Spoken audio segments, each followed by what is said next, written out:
Welcome to my replay viewers. Oh my gosh, my hair looks so crazy. Okay. Hey everybody, just joined. Hey, what's going on? I'm Sex Dr. Heather. I'm here with a special guest today. My usual Janae, the classy sexologist, is not with me. I am out of town for my birthday celebration, and I'm with a really good friend of mine who is an expert, and I'll let him tell you what his expertise is in. It just happens to be under the same umbrella of what I do, and I would like for you guys to tell me where you're scoping in, like where you watching us from. Remember, share this. Thank you for the hearts. Okay, to all the new people, if you're just joining us for the first time, this is Sex. This is a show that I do with Janae. Hey, what's going on? Ohio, Philly. And we usually do it every Friday at 4, but sometimes we have special people. Hey, Dallas, sometimes we have special people that come and give us their take on what they do. You know, they're experts as well. So I am going to tell you to swipe left or right if you are an iOS user to have your followers join us, up or down if you're an Android user, and invite your followers, please, and give us hearts. So the way you give hearts is just tap the screen, and if you don't follow me, you see the little Perry buddy right down here in the corner? Right there. Okay, wait, my finger. Right there in the corner, so you can follow me. And Sex Dr. Heather, I'm gonna let him introduce himself, and then I'm gonna come back and give you some background about myself as well. Hello everyone, my name is Vic Williams and I'm a special agent with Homeland Security Investigations out of Miami, Florida, and I work in a human trafficking group. Human trafficking is the fastest growing crime in the world. It is the #2 crime in the world, and some experts predict it to take over drugs, which is the #1 crime in the world someday, because Wow. it's so easily done in America. I didn't know that. Yeah. That's good. You can Google polarisproject.org and punch in your state and find out what the statistics are for your state. I live in Florida. Florida is the #3 state in the country for human trafficking. Wow, she Miami, does a lot of human traffic advocacy here in Texas. Oh, That's nice. awesome. Miami, Who is that? I didn't see who it was. Sorry. Miami-Dade County is one of the top 3 cities in the country for trafficking young girls. America is the 5th source country in the world for human trafficking victims, meaning we're providing victims to the world. What does that mean? A lot of people believe that whatever they believe about human trafficking, they believe it's only about the movie Taken. So if someone's tied up, gagged, drugged, that's human trafficking. What's the website again? Someone said? Polaris Project, polarisproject.org. But if you really want to know what's really going on, I'm going to give you a little insight. Yes. So I could tell you, if you were sitting in one of my presentations, I would have about 12 stories about horrible things that have happened to young girls throughout this country in your backyard. Stories like girls, a young girl who ran away from home because she got a bad grade. And she thought, hey, I'll be gone for a couple of hours a day at the most. When I get back home, my family will forget about the bad grade and, everything will be cool. Well, 3 years later, when they find her in another state, she was arrested for prostitution, that they realized she was a young girl missing from Washington State. So there's stories after stories. And so one of the things that I ask the people when I do my presentation is just imagine for 1 second that any of those girls is someone that you love, someone you care about, or you. It could be you. Because at the end of the day, guys, this can happen to anyone. Anybody. I would give you some statistics. One of our neighboring cities is Fort Lauderdale. Last year, out of the 77 victims, kids that they found trafficked in Fort Lauderdale last year, 50 of them came from the regular community, which means they didn't come from, the poor community or at-risk community. They came from regular communities, which means their mothers and fathers were professionals. Thank you. I mean, it can happen to anyone. And traffickers are seeking They're recruiting kids because kids are easy. You know, they're not quite developed yet. They're making crazy decisions. Any family can have an issue with their kid, and that can draw a line that they're not communicating properly. And these guys thrive on those type of opportunities to meet your kids out in public, get them in a compromising situation, invite them to parties, drug them, take pictures, blackmail them and doing certain things. Now, I know this sounds kind of crazy, but it's true. This is what's happening.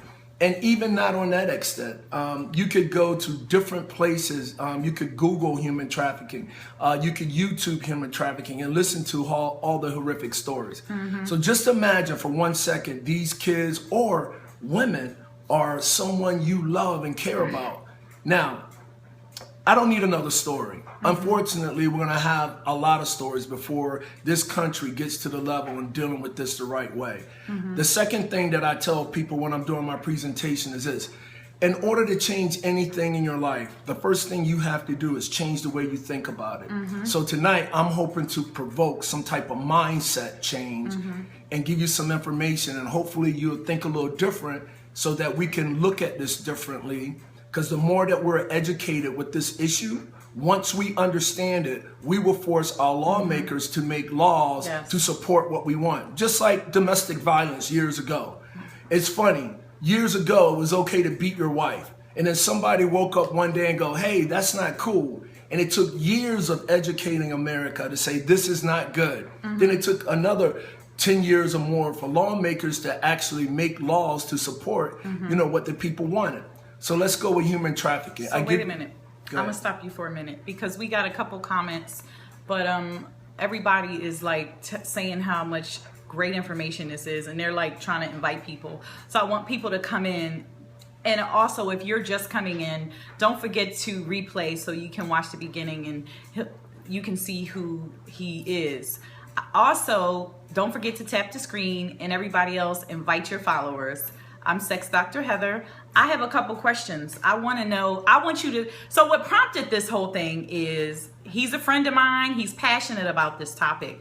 And since I've been here staying with him on my vacation, I am kind of just like enamored at how passionate he is and his explanations to people when they don't understand what prostitution is and what being a victim and blaming the victims means. Why these women are being blamed. So that was good. That was like my first day here when he was explaining to someone. So I kind of want him, if you don't mind, to explain that to our audience. Well, and I want you to tell them about the average age. Okay. So and who is perpetuating all of this. So also, we're going to have questions and people commenting. So you look if out you for see, the questions. I'm focused. So I'm going to stop you if, somebody has a question or something like that. So we can have like an interactive conversation. All right. So let me first define what human trafficking is. Human trafficking, there are three major words that I look for. These are the elements, whether you're sexually exploited, labor trafficking, debt bondage, servitude. The three elements of trafficking is force, fraud, or coercion. Force is obviously I beat you into making you do what I want. Secondly is fraud. Hey, come to Miami. Become a singer, become whatever. You get here, you're tricked into doing something else. And the last one is coercion. Coercion is just a fancy word for threats. You just saw your girlfriend or your friend get beat up, and now you don't want that to happen to you. So it's like, hey, I'm gonna do that to you. I'm gonna hurt your family if you don't do what I tell you to do. Now, those three elements, force, fraud, or coercion, are only important if I'm dealing with individuals over the age of 18. If you're under the age of 18, I don't need any of those elements. Which means that if you are under the age of 18 and you're being pimped out, labor trafficked, those elements go, you are an instant victim by law. So the question is, why are we arresting 13-year-old girls for prostitution? And the reason that I found in the years that I've been working this is because we've been culturally believed, to think about prostitution different.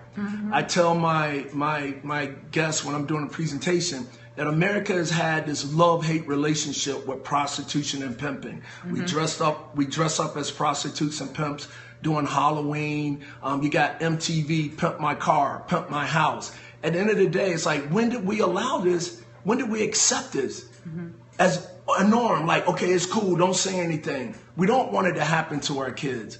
So at the end of the day, we have to change the way we think about it. If I said to you, over 300,000 women or children are at risk of being commercially, sexually exploited, you hear the victim in that. But if I said to you, over 300,000 women, men, or children are at risk of being prostituted, we've been cultured that the moment we hear that word prostitute, we step back and go, oh, wait a minute, that person might be making a choice. And the problem is we don't know that because we've been cultured also to believe what we see. We can't always believe what we see. So that girl that we tag as a prostitute in the neighborhood or whatever, you don't get to see the force, fraud, or coercion that's happening in her mind. So you don't know if they want to do it. You know, she doesn't have, remember, she doesn't have the chain. She doesn't have the, you know, the tape over her mouth or whatever. So when we see people walking around free, we'll assume that they're free. And in these situations, it's just not the case. Because the majority of women that are trafficked in America are American citizens. I live in Miami, so a lot of times I get questions, oh, Vic, what country are supplying the U.S. with the most victims? You know what, ladies and gentlemen? The majority of victims that we come in contact with are American citizens. Do we get victims from other countries? Yes, we do. So we've come a long way. What are some of the signs to tell if a girl has been trafficked? Well, depending on her age. I mean, if you know, say a young girl, she doesn't have a job, she goes to school, but every now and then you've seen her with the best shoes, the best purse. She always got, may not have cash, but she always have a brand new iPhone. You wonder, well, where'd you get that phone? Young girls with older boyfriends, women, bruises, tattoos. These guys are so evil. They're tattooing girls. I got a picture in my phone that one day I saw on Facebook. And it's a picture of a young girl with the word loyalty tattooed on the side of her face. So when I looked at that picture and looked at all the comments, I heard all these nasty comments. Oh, that girl is stupid. She's dumb. She's never going to get a job. I mean, it was hundreds of them. So I finally tapped in and say, any of you people consider this could be a human trafficking victim? I heard crickets. No one said anything. Of course. So the thing is that we really have to educate ourselves. Sweden is the only country that there's nothing perfect, but Sweden is the only country that I believe that handled this the best way so far. Now, I want you to wrap your head around this. In Sweden, it's legal to sell sex, illegal to buy it. So when I say that, who is the target audience? Who are we targeting? Who are they targeting? They're targeting the Johns, the people who are creating the market. So if we don't ever, address this, as long as you got people buying people, you'll have people selling. And so when I saw this article the other day and talked about how the country had to understand it before they can make laws to support it, the country had to buy into what is prostitution, what is trafficking, what are the victims, what are the trauma issues, how do people get into it? They had to learn that. Now, no, I'm not advocating for legalizing prostitution in America because this country is not ready for it. And I think if we... question. I was going to say, how far off do you think America is adopting something like Sweden? But I know the answer. I just want we're so you guys to know far the off answer. Of this country understand. I still got, police officers, We don't even teach about sex education. Right. So I can't, we got girls as young as 12, boys as young as 11 years old being, trafficked. And so when the police department had to buy into it to understand what it is, I didn't walk into this job 25 years ago knowing about human trafficking. And just 6 years ago, I couldn't tell you the difference between human trafficking and human smuggling because I was doing something totally different. Is there a safe place these girls can go for protection? Yeah, well, that's the thing. One of the biggest problems that I see with human trafficking for our country is that we don't have a national human trafficking agency. Right. And so it's every state and every city for itself. And some states, right?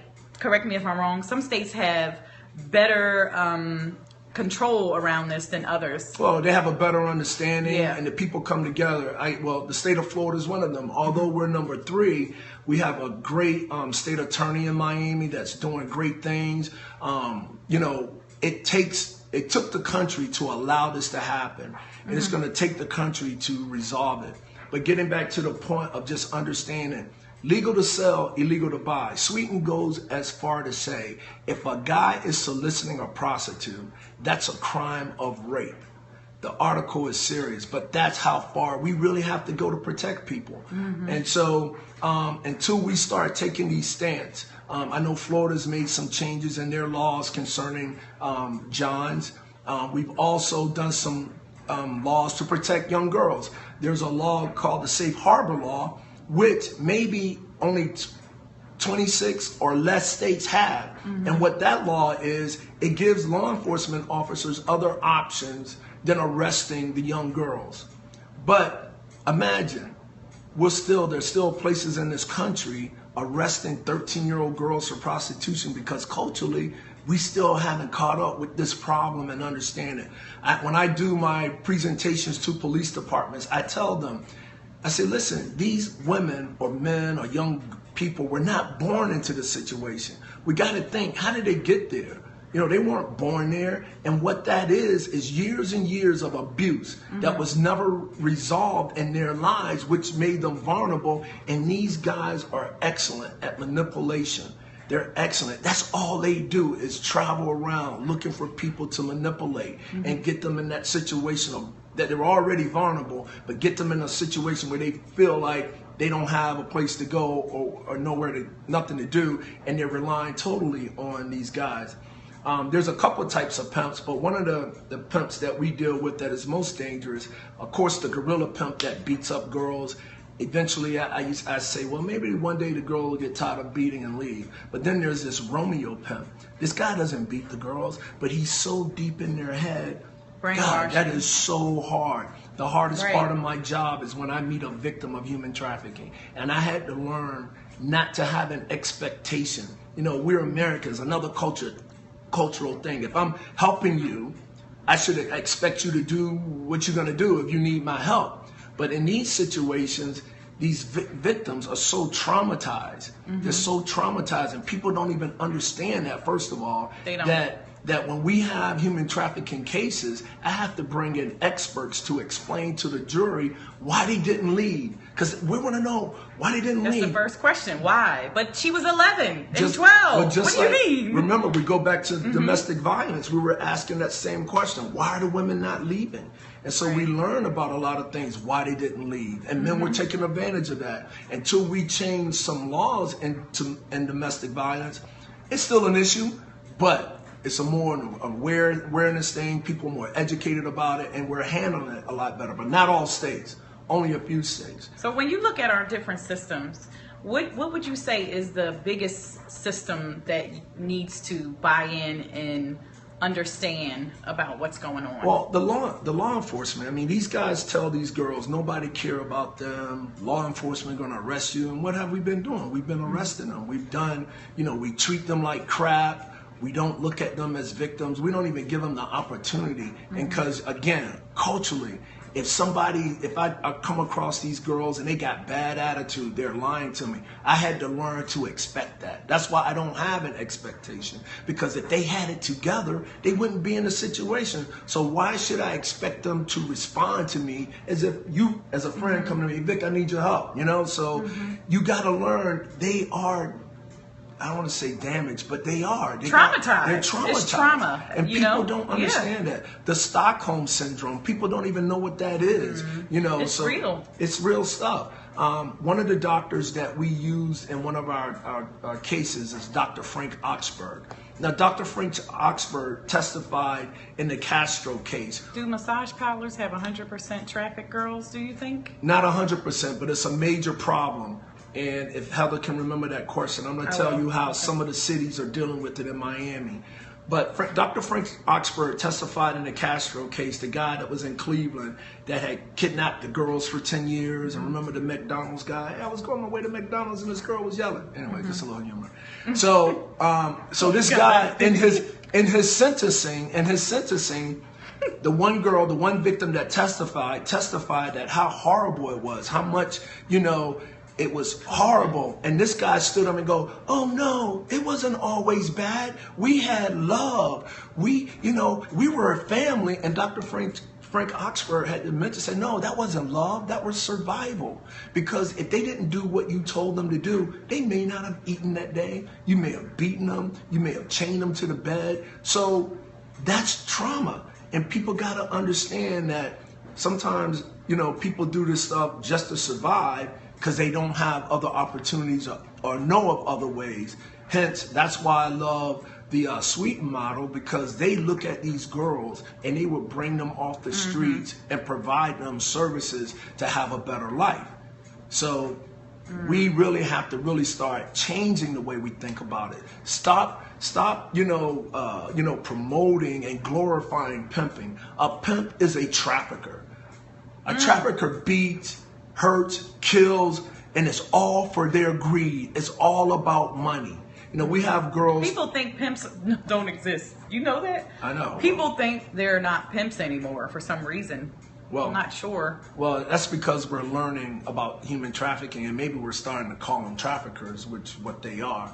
But going back to the massage parlors, we have a very huge market here in Miami, and I mean, you could hit any of them, and there's the one girl saying, the undercover cop will go in and say whatever, and she goes, hey, you want the happy ending, and boom, we come in, and we try to tell them that, listen, we can help you. Sometimes that situation for them is better than being back home. So as much as we need the help of the victim, it's still hard. And speaking of that, let me give you Homeland Security strategy for working human trafficking. First, you have to understand the victim-centered approach. Yes. You got to understand trauma. You got to understand Stockholm Syndrome to understand where and how these victims become victims. If you don't get that and you're just looking at them as people making choices, you will never understand it. So we understand the victim-centered approach. When I meet a victim or someone that I think is a victim, the first thing I ask is, how can I help you? What can I do for you? Can I take you to a hospital? It's not about, give me the case. What's the guy's name? Let me make a case. And law enforcement is still stuck there. And it's for many reasons why we're stuck there, which I don't want to waste your time about that. But that's a problem in itself. So the victim-centered approach. Secondly, we have to partner with the community. I am the coordinator for the South Florida Human Trafficking Task Force. We're on Facebook, by the way, so like me. Oh, yeah, I was going to ask you, do you have a website or do you have... We're still working on the website. Okay. Still working on the website. Hopefully it's coming soon, but I just had to go social media. So we do have a Facebook page. And what is the Facebook page called? South Florida Human Trafficking Task Force. Okay. And so as the coordinator, I had to find people in the community that are servicing victims of human trafficking. What about Backpage? Didn't you just tell me about this? Well, he kind of just told me about this the other day. Let me finish this part, our strategy, and I'll go back to Backpage. So as a coordinator for the task force, I partner with the community that's servicing victims, whether it's an NGO, non-governmental organization, a church, have churches that are open arms to reach out to people, whether it's food, clothing, housing. We reach out to other state, local service providing entities that service. So it's going to take the community. It really is going to take the community. And the last part of our strategy is this. I talk to anybody, my friends right here. Why are you talking about human trafficking? We're at the bar. This is. I don't say that. I know, but our best friend always giving me crap. I talk about what I do a lot too, because it's our passion. It's what we do. People gotta know about this, and it's just like anything else. It is really a horrible crime that's going on, and it's an epidemic. You'll be surprised of how much this is going on. And let's go back to Backpage. I don't care what city you live in. If you go Backpage Miami, Backpage Philly, Backpage some other country, and go to the escort service of Backpage.com, and go to the escort service, pull up your city, and look at the pages and pages of women that are there for sale. and that's why it's so difficult. A lot of these guys don't put the girls out on the street because it's easy to move from city to city, get a cheap hotel, put her on Backpage. Because I know in Miami, and these are some numbers that I got from a friend that looked this up, there are always 150,000 men or women. There's always over 150,000 people online looking for sex at all times. Wow. That's crazy. So it's a market. We got to repeat this again. Repeat yourself again, over please. 150,000 men or women in the state of Florida, in the state of Florida by itself, online looking for sex all the time. Whoa! So there's a market. And so Backpage, eros.com, myrebook.com. Matter of fact, we just had some legislation against Backpage because a lot of people trying to shut them down. But these guys, hey, it's a $2 million a month industry. They're like all about the money. Craigslist, like, so if you haven't heard of Backpage, everybody's heard of Craigslist. You know, you could go look for an apartment. You could go do whatever. Same thing on Backpage. But Craigslist took their escort service off because a couple women were killed a few years ago. So they got rid of it. Can you still find a date? Probably, but the escort part of it is off. Gone. And everybody knows at Backpage, those girls are for sale. They'll come to you. You could go to them. Whatever. It is a serious thing. So it makes what you do a lot more difficult, in a sense that they're not standing on the corners anymore or walking up and down the street like they used to be. Well, right? yeah, and again, we do prostitution stings. I just love the way Sweden has looked at this. Last year, I had a guy to come to Miami because he was the recipient of the Malone Award, which is an international award for law enforcement people to work human trafficking. I must say I got it this year. I'm happy. Yay! I don't know. I was very he has humble. a lot of awards up in here. But okay? but no, I mean, in the you box. know what? It means a lot that people recognize your work. But trust me, that award is for everybody that's part of my task force. Thank you, Stripper the Scott. agents that I work with. That award is for them because without them, we can't do what we do. So when they're saying congratulations. Thank you. So when that agent came here and he was giving his speech, he said, I've worked human trafficking for 15 years and I've never arrested a victim. Why do you do? And we had very important people in that room and you could hear a pin drop. Meanwhile, I was going, yeah, but I couldn't really say anything, But at the end of the day, and he goes, Vic, why are you guys arresting victims? And the only answer I had for him is because it's culturally, we still don't understand. We're still blaming victims for being victims in some cases. Yes. We're still That's looking a whole nother scope. It is. I think because we do, that's part of that perpetuates the problem. We're blaming these people for being kidnapped and traumatized and brainwashed and taken from state to state. And arresting them in the interim of blaming. Well, a lot of people that do what I do in my world, whether it's law enforcement and other social or groups, NGOs, they go, let's not use the word prostitution. Let's use, sexually, commercially sexually exploited. Let's start using these words and get away from prostitution. I don't agree to that because you're not using that word. You're using prostitution. So my job is to help you really define what prostitution is.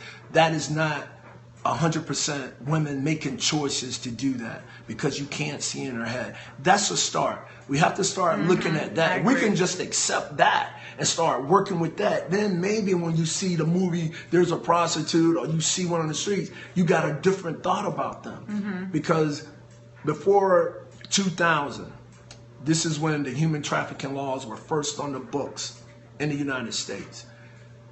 Now we got a name to call it. And we haven't started working these cases in 2008, 2010, when everybody started waking up going, wow, this is really a problem. But it's been in our lives forever. I've known about prostitution and pimp forever. Again, we've allowed this. We've accepted it in our neighborhoods. There should have been a bunch of people writing MTV, how dare you glorify pimping? This is ridiculous. These people are evil. I think people did actually. Right, they didn't do it enough because they still showed the show. So they I got a question. So before we end, because we have to end, I have to go catch my flight. Oh yeah. I want to know what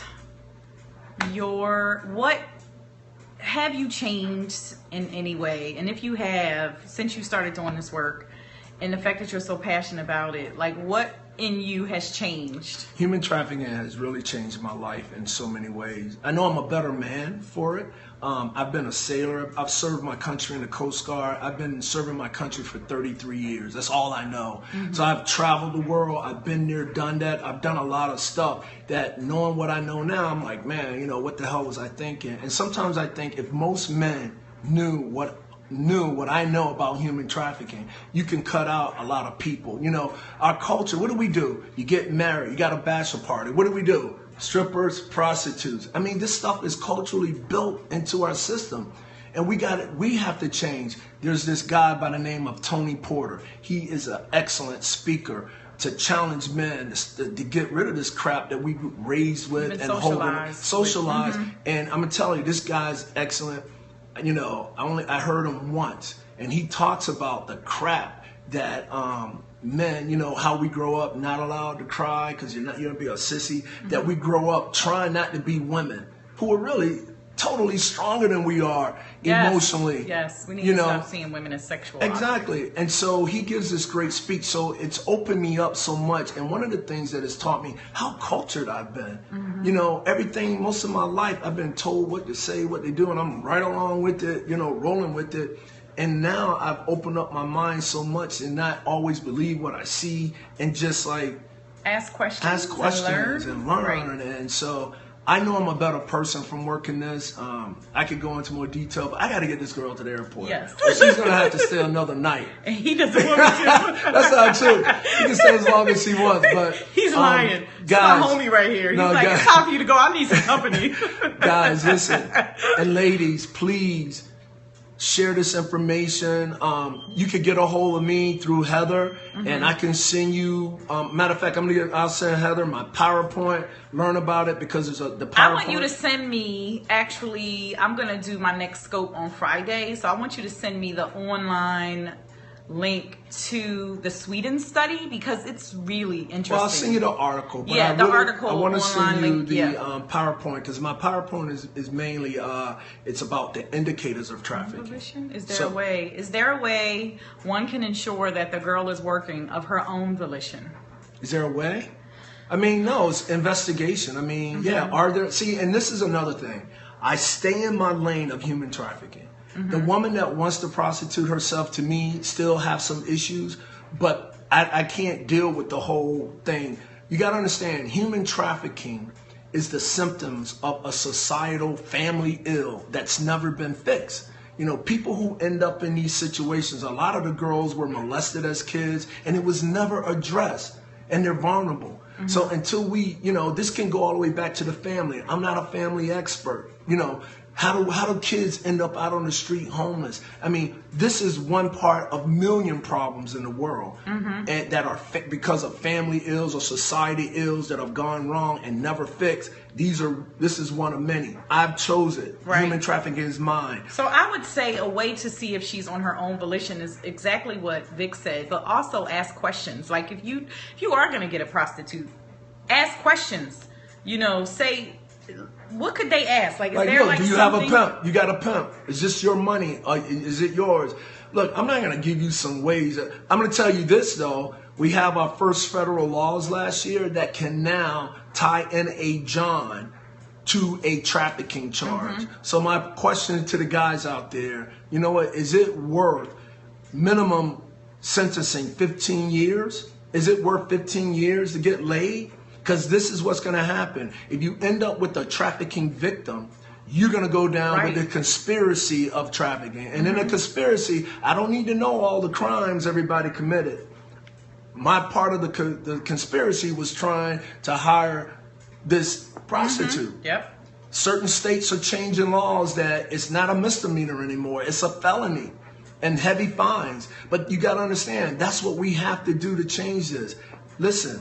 I'm not judging anyone, but listen, we need to deal with this, you know, the right way. But that was a great question, I think, because there are people who are going to do this. Right. You know, and maybe they weren't aware of what we're talking about until right now. Yeah. So I think that was a great question to ask, because like if that's what you do, but you don't want to be a part of that side, ask something. You know, ask a question. You can, but you never know what you're doing. I understand that. And definitely you want to make sure, you know, when I ask how old and show me an ID, because those are fake. You know, but they don't have ID. They don't. Women who are pimps don't have ID. That's another way. Ask her for an ID. If you want to find out if she's trafficked or not, the first thing a trafficker do is take your ID, take your passport. Why? Yeah. Because if you don't have an ID, you can't get on a bus, you can't get on a plane, you can't get a job. So that is part of the control. Taking stuff to identify you, just in case you get stopped by the police. They don't want you to be identified. They want you to give the fake name. They don't want them to know that you're a missing person from another state. So they change everything. So a good question to ask, I like that. Hey, you got an ID? Can I see your ID? All right, on that note, we got to go.